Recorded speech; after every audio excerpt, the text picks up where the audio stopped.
الحمد للہ رب العالمین والصلاة والسلام علی اشرف الانبیاء والمرسلین محمد وعلی آلہ واصحابہ ومن دعا بدعوتہ الی یوم الدین اما بعد فاعوذ باللہ من الشیطان الرجیم الم تر الی الذین یزعمون انہم آمنوا بما انزل الیک وما انزل من قبلک یریدون ان یتحاکموا الی الطاغوت وقد امروا ان یکفروا به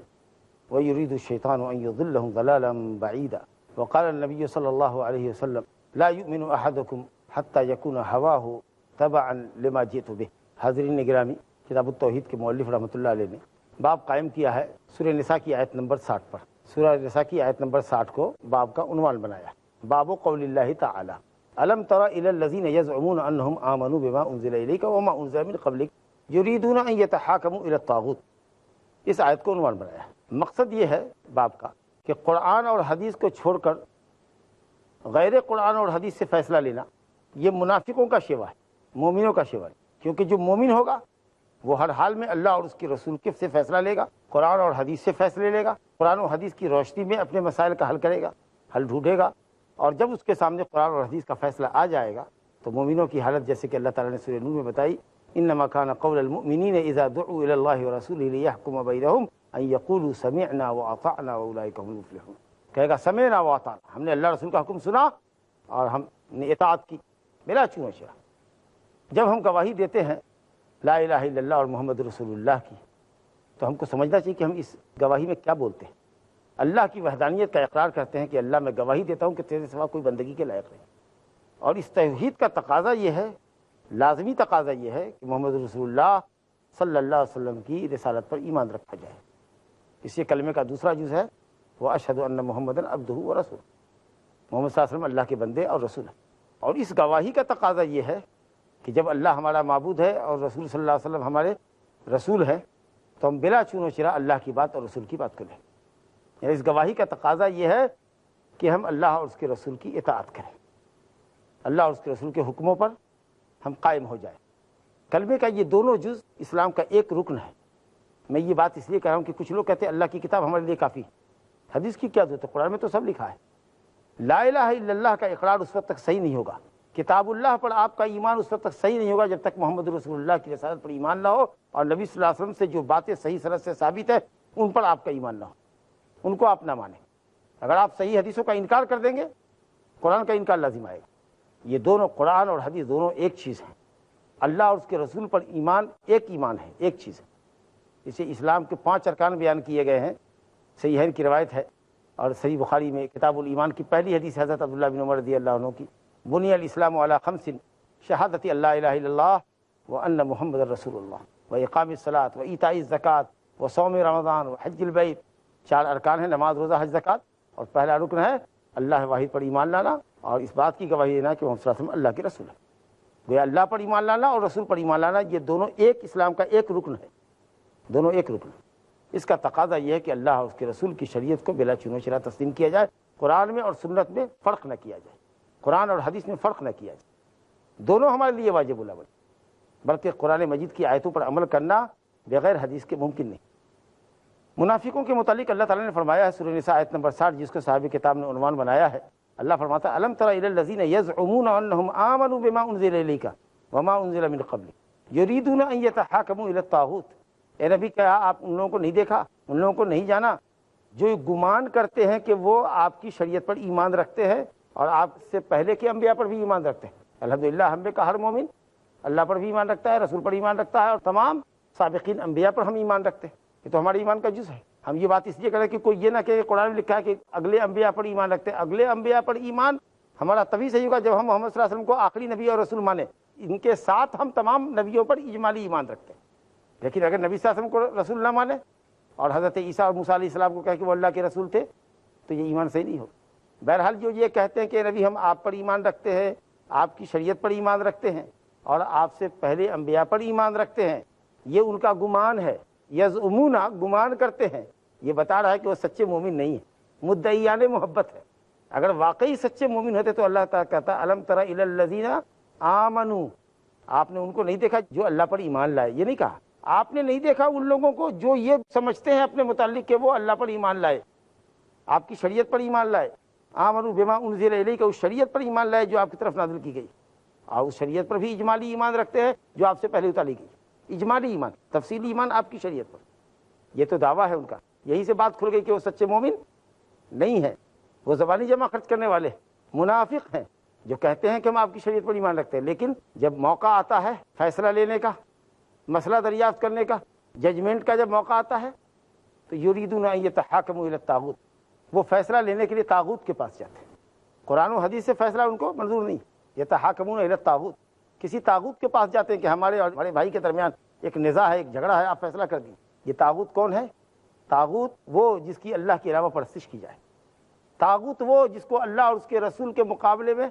جس کا حکم مانا جائے، طاغوت وہ جس کا اللہ رسول کے مقابلے میں جس کی پیروی کی جائے۔ انسان کو اپنی حد میں رہنا چاہیے، انسان عبد ہے، معبود نہیں، اور امت کا ہر فرد مطیع و فرما بردار ہے، اس کو اللہ رسول کی فرما برداری کرنی چاہیے،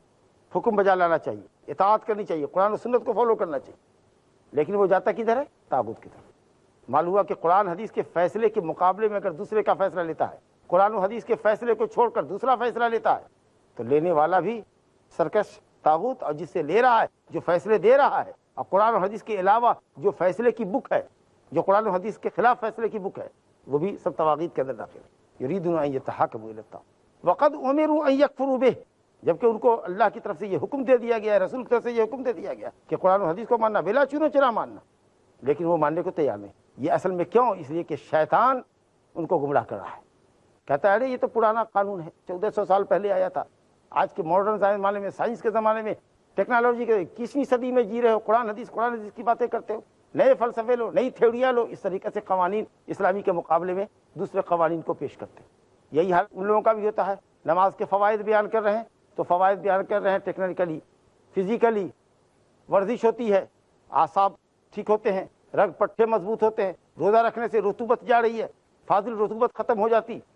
کھانے کا شیڈول اچھا ہو جاتا۔ ارے بھائی دینی حکمت بتاؤ کہ نماز پڑھنے سے بے حیائی اور برائی سے انسان باز رہتا ہے، اللہ کی رضا و خوشنودی ہوتی ہے، اس کے ساتھ کچھ ضمناً دوسرے نمبر پر کچھ دنیاوی طبی فوائد، معاشرتی فوائد اگر آپ بیان کرتے کوئی حرج نہیں ہے، لیکن فلسفیانہ انداز کی گفتگو ہے، دینی انداز کی گفتگو سے پڑھے، یہ ملا مولویوں کا کام ہے۔ تو شریعت کے مقابلے میں اگر آپ قرآن و سنت کے مقابلے میں دوسری شریعت کو، دوسرے قوانین کو آپ فالو کر رہے ہیں، اللہ رب العالمین نے فرمایا کہ یہ شیطان کرا رہا، اور شیطان آپ کو بتا رہا ہے کہ یہ پرانے قوانین ہیں، نئے زمانے میں نئے قوانین ہیں، ان کو فالو کرو، اللہ رسول کے قانون سے بہتر کوئی قانون نہیں ہو سکتا۔ یہ منافقین کا طریقہ ہے۔ اس آیت کے شان نزول کے تعلق سے صاحب کتاب نے چند آیتوں کے ذکر کرنے کے بعد بیان فرمایا ہے اس کا شان نزول۔ انشاءاللہ تعالی وہ ہم اس مقام پر ابھی بریک کے بعد آئیں گے، وقفے کے بعد انشاءاللہ آئیں گے، لیکن اس وقت جو آپ کے سامنے اس آیت کی تشریح ہوئی، وہ اس میں دوسری آیت جو اس کے بعد ہے، آیت نمبر 61 جو سورہ نساء کی ہے، وَإِذَا قِيلَ لَهُمْ تَعَالَوْا إِلَىٰ مَا أَنزَلَ اللَّهُ وَإِلَى الرَّسُولِ رَأَيْتَ الْمُنَافِقِينَ يَصُدُّونَ عَنْكَ صُدُودًا۔ صرف یہی نہیں، جو لوگ مدعیان دین ہیں، شریعت کی پیروی کا دعویٰ کرنے والے ہیں، ان کا حال یہ ہے کہ جب ان کو اللہ اور اس کے رسول کی طرف بلایا جاتا ہے تو منافقین کو دیکھو گے کہ یہ لوگوں کو روکتے ہیں، یہ تو خود بھی فالو نہیں کرتے، اور جو جاتا ہے قرآن حدیث کی طرف اس کو بھی یہ روکتے ہیں، یہ منافقین ہیں۔ یہاں یہ بات واضح ہوگی کہ یہ مدعیان جو دعویٰ کر رہے تھے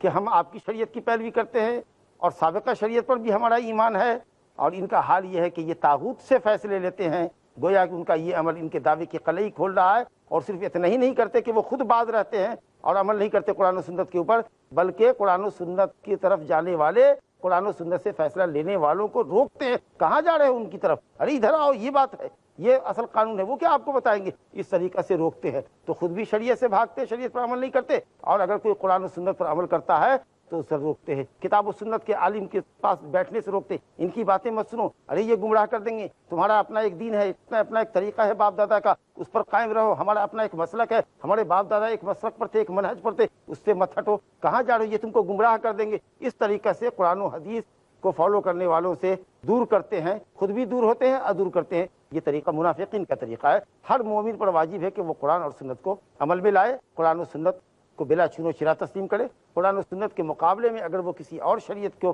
پسند کرتا ہے یا جاتا ہے، یا اس سے اس کو بہتر گمان کرتا ہے یا بہتر نہیں بھی سمجھتا ہے، لیکن وہ قرآن و سنت کے مقابلے میں دوسرے قانون کو برتتا ہے، عمل میں لاتا ہے، تو یہ بہت بڑی خرابی ہے اور یہ نفاق ہے۔ اللہ رب العالمین ہم کو، آپ کو اور پوری امت کو نفاق سے بچائے۔ صاحب کتاب رحمۃ اللہ علیہ نے اس کے بعد جو آیت ذکر کی ہے وہ سورہ اعراف کی آیت نمبر 56 ہے، وَلَا تُفْسِدُوا فِي الْأَرْضِ بَعْدَ اصلاحها، اللہ تعالیٰ فرماتا ہے کہ زمین میں اصلاح کے بعد فساد مت پھیلاؤ، زمین میں اصلاح کے بعد فساد مت پھیلاؤ۔ اللہ تعالیٰ نے زمین کی اصلاح فرما دی، دنیا شر و فساد سے، شرک و معصیت سے پٹی ہوئی تھی۔ اللہ رب العالمین نے محمد صلی اللہ علیہ وسلم کو بھیج کر قرآن و سنت کی کامل مکمل شریعت نازل فرما کر دنیا سے شرک کا خاتمہ کر دیا، طاغوتی نظام ختم ہو گیا، لوگ قرآن سنت کی برکت سے مالا مال ہوئے، دین بھی ملا، دنیا بھی ملی، سروری سرداری سب ملی، زمین سے شر و فساد ختم ہوا۔ اب زمین میں قرآن و سنت کی بالادستی جب کر دی گئی، ثابت ہو گئی، تو اب تم زمین میں فساد نہ پھیلاؤ۔ فساد کیسے ہوگا؟ جب آپ بدعت کا کام کرو گے، جب آپ شرک کا کام کرو گے،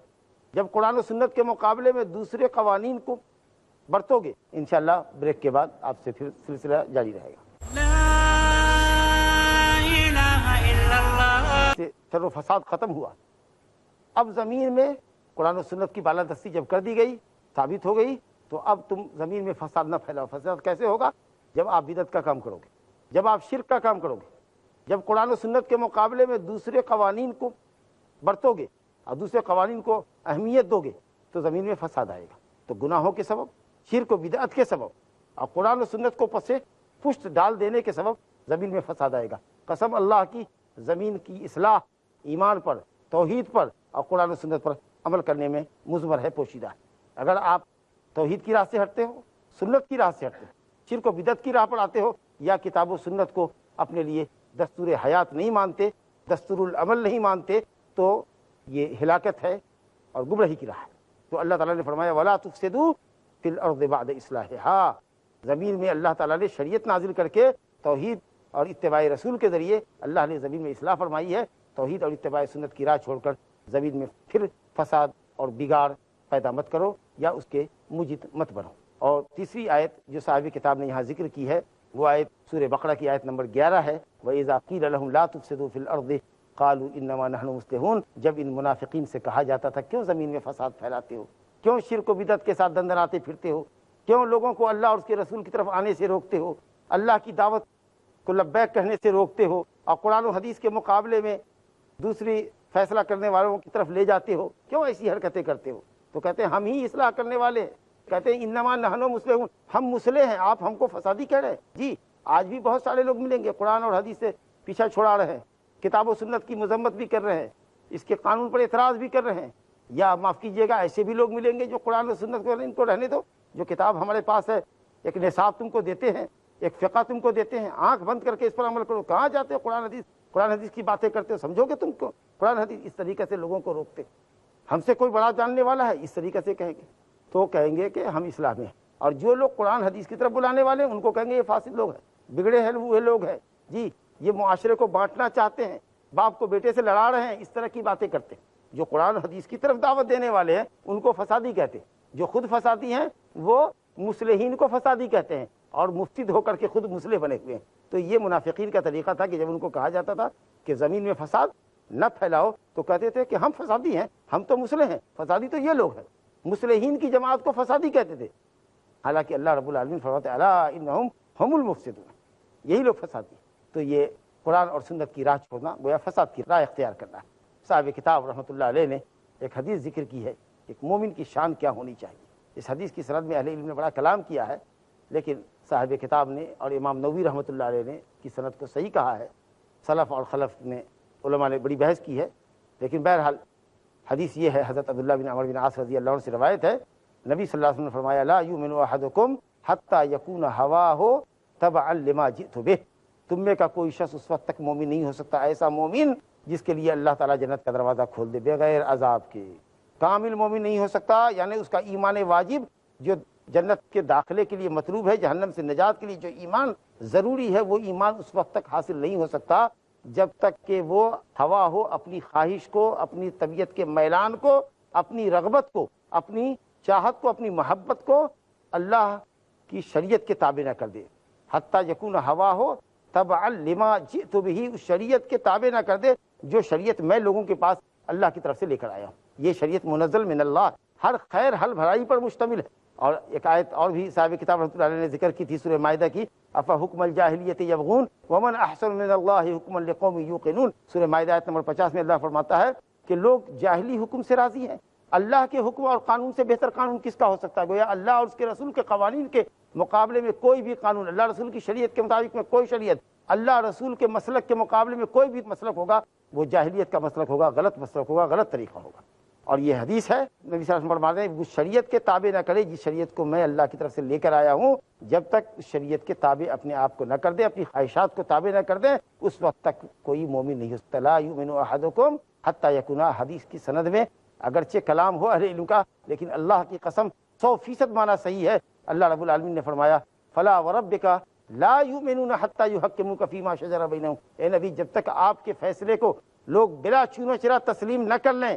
اور فیصلے کو قبول نہ کر لیں، فیصلے پر عمل نہ کر لیں، اللہ اپنی ذات مقدسہ کی قسم کھا رہا ہے کہ مومن نہیں ہو سکتے۔ تو بالکل شریعت محمدی کے مطابق زندگی گزارنی چاہیے اور گزارنی ہوگی، اور اپنی خواہش کو تابع کرنا ہوگا۔ اگر حدیث تو سند میں بعض اہل علم نے صحیح کہا، بعض اہل علم نے کہا کہ سند کمزور ہے، لیکن اگر مان کے بھی چلیں کہ اس کی سند کمزور ہے تو جو بات نبی صاحب نے اس میں فرمائی ہے، اس حدیث کے اندر جو بات کہی جا رہی ہے وہ بات 100% صحیح ہے، اور قرآن مجید کی آیات اور متعدد احادیث سے صحیح ہے کہ جب تک آدمی اللہ کی شریعت کا اپنے آپ کو تابع نہ کر لے اس وقت تک وہ مومن نہیں ہوتا۔ قرآن مجید کی ایک آیت ہے سورہ قصص آیت نمبر 50 میں اللہ تعالیٰ فرماتا ہے فَإِن لَّمْ يَسْتَجِيبُوا لَكَ فَاعْلَمْ أَنَّمَا يَتَّبِعُونَ أَهْوَاءَهُمْ، اگر لوگ آپ کی شریعت کو قبول نہ کریں، قرآن و سنت ان کو منظور نہیں ہے، اس کا مطلب یہ کہ وہ اپنی خواہش نفس کے غلام ہیں۔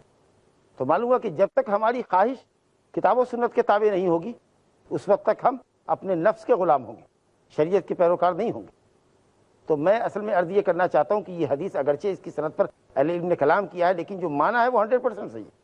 تو جب تک ہم شریعت تابع داری نہیں کرتے ہیں، اپنے نفس پر، اپنی خواہش پر شریعت کو مقدم نہیں کرتے، اللہ رسول کے فیصلے کو مقدم نہیں کرتے، اس وقت تک ہم مومن نہیں ہو سکتے۔ وہ آیت جو سورہ نساء کی آیت نمبر 65 ہے، جس میں اللہ تعالیٰ نے ایمان کی نفی کی ہے اس شخص سے جو نبی صلی اللہ علیہ وسلم کے فیصلے کو بلا چون و چرا تسلیم نہ کرے، اس کے شان نزول میں آیا ہے، صحیح بخاری کی روایت ہے حضرت عبداللہ بن زبیر رضی اللہ عنہ سے کہ حرہ میں ایک نالے سے پانی سیراب کرنے میں، کھیت میں پانی دینے کے سلسلے میں حضرت عبداللہ بن زبیر کو ایک انصاری صحابی سے اختلاف ہوا تھا۔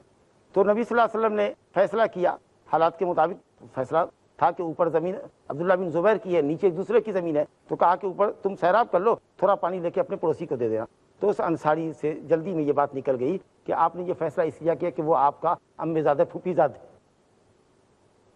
تو اس موقع پر یہ آیت اتری۔ آپ غور کیجئے، زمین کے سیرابی کے مسئلے میں اگر آدمی نبی صلی اللہ علیہ وسلم کے فیصلے پر اعتراض کرتا ہے تو اللہ تعالیٰ اس کے ایمان کی نفی کر رہا ہے۔ دین کے اصول اور فروع کے متعلق کیا خیال ہے آپ کا کہ دین کچھ کہہ رہا ہے، آپ کچھ کر رہے ہیں، شریعت کچھ کہہ رہی ہے، آپ کہیں جا رہے ہیں، آپ خواہش نفس کی پیروی کر رہے ہیں، خواہش نفس کی پیروی میں روز روز نئی نئی بدعتیں ایجاد پا رہی ہیں، فروغ پا رہی ہیں، تو خواہش نفس کی پیروی آپ کو صراط مستقیم سے ہٹائے گی، شرک کی راہ پہ لے جائے گی، بدعت کی راہ پہ لے جائے گی، اور شریعت کی اہمیت آپ کی نگاہ میں کم ہو جائے گی۔ بہرحال ہم گفتگو کے اخیر میں اس مقام پر آتے ہیں جو اصل باب ہے، الم تر الی الذین یزعمون، کیا نہیں دیکھا آپ نے ان لوگوں کو، نہیں جانا ان لوگوں کو جو کہتے ہیں کہ ہم آپ پر نازل کردہ شریعت کی پیروی کرنے والے ہیں، اور ان کا حال یہ ہے کہ وہ طاغوت سے فیصلے لیتے ہیں۔ علامہ شابی رحمۃ اللہ علیہ بزرگ تابعی ہیں، مشہور تابعی ہیں، وہ کہتے ہیں کہ یہ آیت اتری تھی اس دو شخص کے متعلق کہ ایک یہودی تھا ایک منافق تھا، دو آدمیوں میں جھگڑا ہوا، یہودی میں اور منافق میں۔ تو یہودی نے یہ کہا کہ چلو اس معاملے کا فیصلہ محمد صلی اللہ علیہ وسلم سے کراتے ہیں، یہ صلی اللہ علیہ وسلم ہماری طرف سے ہے، وہ تو کہتا تھا محمد سے فیصلہ کراتے ہیں صلی اللہ علیہ وسلم، کیونکہ وہ جانتا تھا کہ محمد صلی اللہ علیہ وسلم رشوت نہیں لیتے۔ یہ رشوت چیز ہوتی ہے، ایک ٹپس ہے جو آدمی کچھ غلط کرانے کے لیے خرچ کرتا ہے، حقدار کو حق سے محروم کرنے اور جس کا حق نہیں ہے اس کو حق دلانے کے لیے ایسا کرتا ہے، باطل مقصد کے لیے پیسے خرچ کرتا ہے، یا غلط سفارشات لے آتا ہے، مستحق محروم رہ جاتا ہے، اور جو غیر مستحق ہے وہ رشوت کے راستے سے اپنے مقصد کو پا لیتا ہے۔ یہ باطل ہے، حرام عمل ہے، اور نبی صلی اللہ علیہ وسلم اس طرح کی حرام حرکت سے، اس طرح کی حرام کمائی سے آپ کا دامن ہمیشہ پکڑا۔ تو کہا کہ یہودی کہہ رہا ہے، دشمن ہو کر کے بھی حقانیت ثابت کر رہا ہے اس معاملے میں کہ وہ رشوت نہیں لیتے ہیں، اور یہ منافق جو بڑی بڑی ڈینگیں ہانکتا تھا، اس نے کہا کہ نہیں چلو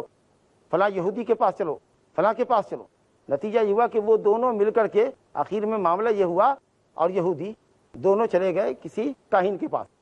قبیلہ جوہینہ کے کسی کاہن کے پاس، اور اس سے فیصلہ کرا لیا۔ تو اللہ رب العالمین نے اسی موقع پر یہ آیت اتاری کہ کہتا ہے کہ ہم اللہ اور اس کے رسول کی شریعت کے پیروکار ہیں، اور فیصلہ کرا رہا ہے طاغوت سے، وہ کاہن جو ہر معاشرے میں ہوا کرتا تھا، اور لوگ اس سے اپنا فیصلہ کراتے تھے۔ تو بہرحال جو آدمی قرآن اور سنت کے مقابلے میں اکڑ دکھائے وہ اسی لائق ہے کہ اگر صاحب اقتدار آدمی ہو، حاکم وقت مسلمان ہو، تو ایسے لوگوں کی سرزنش کرنے کی ضرورت ہے، حکمت کے ساتھ جو بھی معاملہ سمجھے گا عدل و انصاف کے ساتھ عدالت کا قاضی اس کے متعلق فیصلہ صادر کرے گا۔ وباللہ تعالیٰ توفیق۔ اگر وقت ہے ہمارے پاس تو ہم انشاءاللہ آپ کے ساتھ سوال جواب کریں گے۔ السلام علیکم۔ وعلیکم السلام ورحمۃ اللہ۔ جیسا کہ دنیا میں انبیاء اکرام آئے، بہت سے انبیاء اکرام آئے،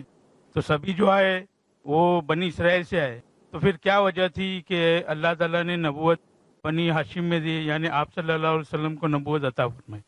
اس کی وجہ تو ہم کچھ نہیں بتا سکتے سوائے اس کے کہ ایک آیت پڑھیں،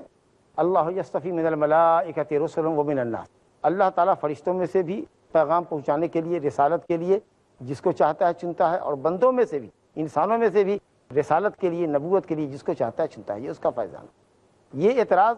یہود و نصارہ کرتے تھے، بنی اسرائیل کرتے تھے کہ ہمارے میں سے آخری نبی کیوں نہیں آیا، اور یہی وہ حسد تھا جس کی وجہ سے وہ محمد صلی اللہ علیہ وسلم کا کلمہ نہیں پڑھتے تھے، یہی وہ حسد تھا۔ تو یہ نبوت اور رسالت اللہ کا فیضان ہے، یہ ریاضت سے، تقویٰ سے، عبادت سے حاصل نہیں ہونے والی چیز ہے، تو اس لیے اللہ نے اپنے نبی کو نبی بنایا، اس پر ہمیں اور کسی کو اعتراض کا حق نہیں۔ وباللہ تعالیٰ توفیق، وصلی اللہ علیہ نبینا محمد وآلہ وصحبہ اجمعین۔ اللہ اللہ یا ربی یا اللہ، اللہ یا ربی یا اللہ۔